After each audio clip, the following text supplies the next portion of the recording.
What happens if I fail my pre-placement interview?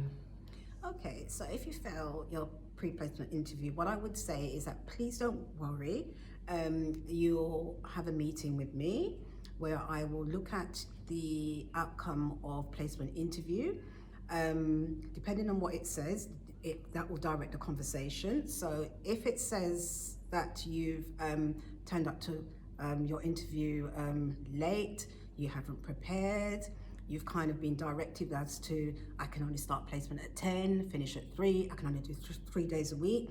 That speaks to your being a professional, so we'd have to have a conversation about that. If it's more around you didn't answer the questions in depth, we will go through that in detail, and then we'd look where you could have strengthened and added a bit more information. But what I would say is, please don't try and worry too much about that. Who are the people involved in my placement? Okay, so you have your placement tutor, who's a link between the university and the placement, and they are your go-to persons. So any concerns at all, please go to your placement tutor as a first point of call. Then you have your practice educator, who's a person who will assess your capability, competence in accordance with the PCF. They are the ones that make your recommendations as to pass or fail. You have some placements where they have a setup whereby you have workplace supervisor, off-site practice educator. And what I would say right now is off-site practice educator is a qualified social worker. They work in partnership with your workplace supervisor. What do I do if I'm having problems in my placement?